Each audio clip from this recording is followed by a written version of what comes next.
আমি চাই বাংলাদেশের সমস্ত সন্তানেরা নিরাপদ থাকুক। সন্তানদের বুকে গুলি চলতে পারে না, আমাদের সন্তানদের হাতে পিঠে পুলিশের ব্যাটন পড়তে পারে না। আমার দুই মেয়েই পড়াশোনা করছে।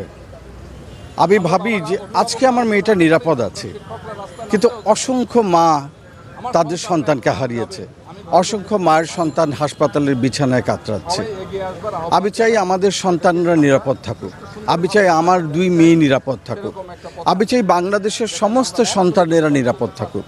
একজন অভিভাবক হিসেবে এটা আমার দায়িত্ব, আমাদের বাচ্চাদের নিরাপত্তা দেওয়া, এবং রাষ্ট্রের দায়িত্ব এই নিরাপত্তাটা নিশ্চিত করা। এটা গণপ্রজাতন্ত্রী বাংলাদেশ, প্রজাতন্ত্রের বাংলাদেশ, গণতান্ত্রিক বাংলাদেশ। সেই বাংলাদেশের বুকে আমাদের সন্তানদের বুকে গুলি চলতে পারে না, আমাদের সন্তানদের হাতে পিঠে পুলিশের ব্যাটন পড়তে পারে না। আমরা দাঁড়িয়েছি এই দাবির জন্যে যে আমাদের সন্তানেরা যেন নিরাপদে থাকে, তাদের জীবন যেন নিরাপদে থাকে, তাদের যেন শান্তিপূর্ণভাবে দাবি আদায়ের জন্য রাস্তায় দাঁড়াবার অধিকার থাকে।